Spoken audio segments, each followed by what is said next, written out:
There's an African proverb that says, when an old man dies, a library burns to the ground. For anyone whose parents or relatives are already gone, it may feel like it's too late to document their stories. I'm Linda Satgas with FamilyHistoryHero.com, and today I'm going to share a short video where I tell my story of waiting too late and feeling like a failure and what I discovered from that experience. I shed a few tears during this story because it's close to my heart. But if it can help anyone else, it was worth it.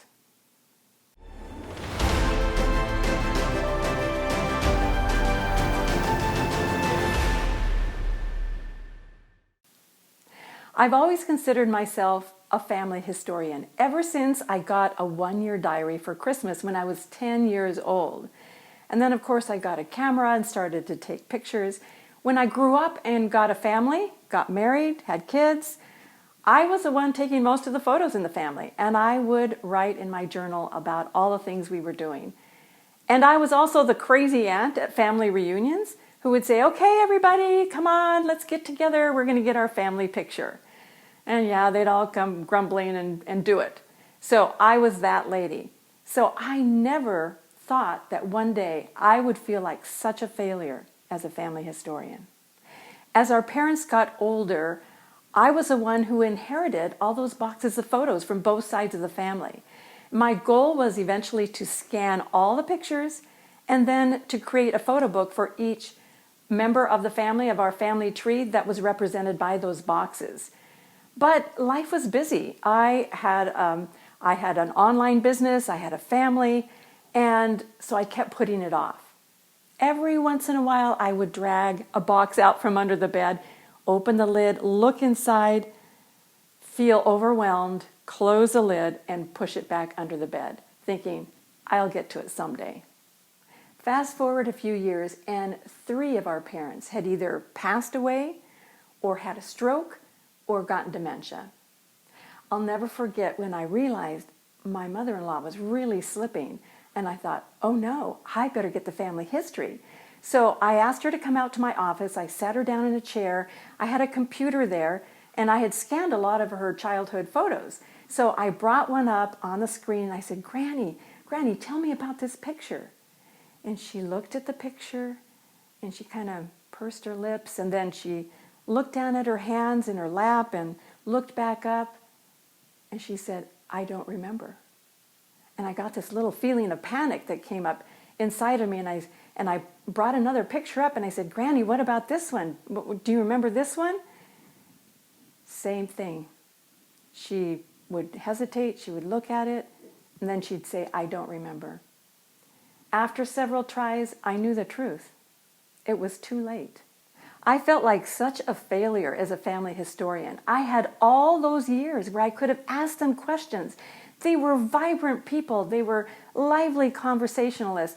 I could have asked them anything about their life growing up, their parents, their grandparents, and I could have learned so much, and I didn't. At first, it was because I never even thought about it. You know, when you're young and you're raising your kids, you don't think about that. And then later on, when it did occur to me, I tried asking a few questions, and I didn't really know what to ask, and I was busy. I was busy with my family, with my work, and then I felt overwhelmed by the boxes and wasn't sure how to deal with them, so I just kept putting it off until it was too late. I felt like I had not only failed myself, but my kids and my grandkids and future generations, because they would never get to hear those stories.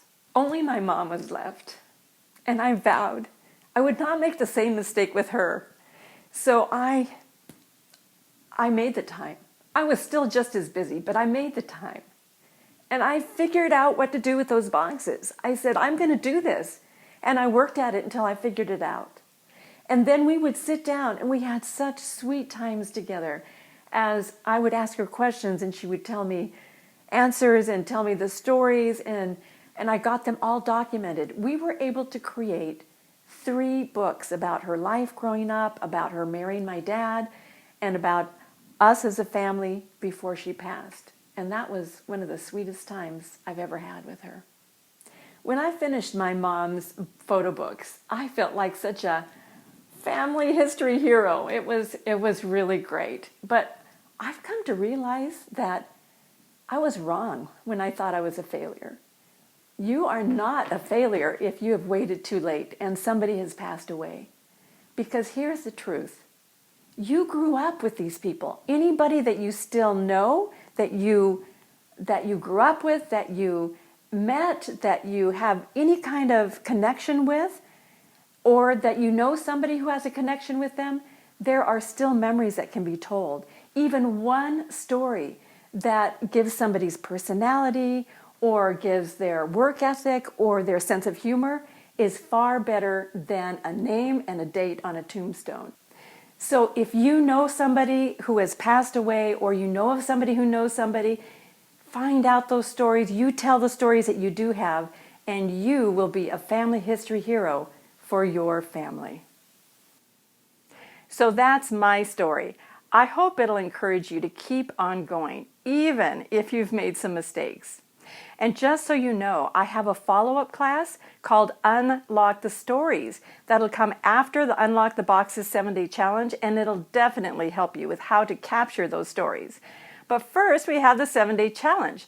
I'll be sending out an email when registration opens in a few days. So if you're not subscribed to my newsletter, look for a sign-up link below this video, and let 2020 be your year to get it done.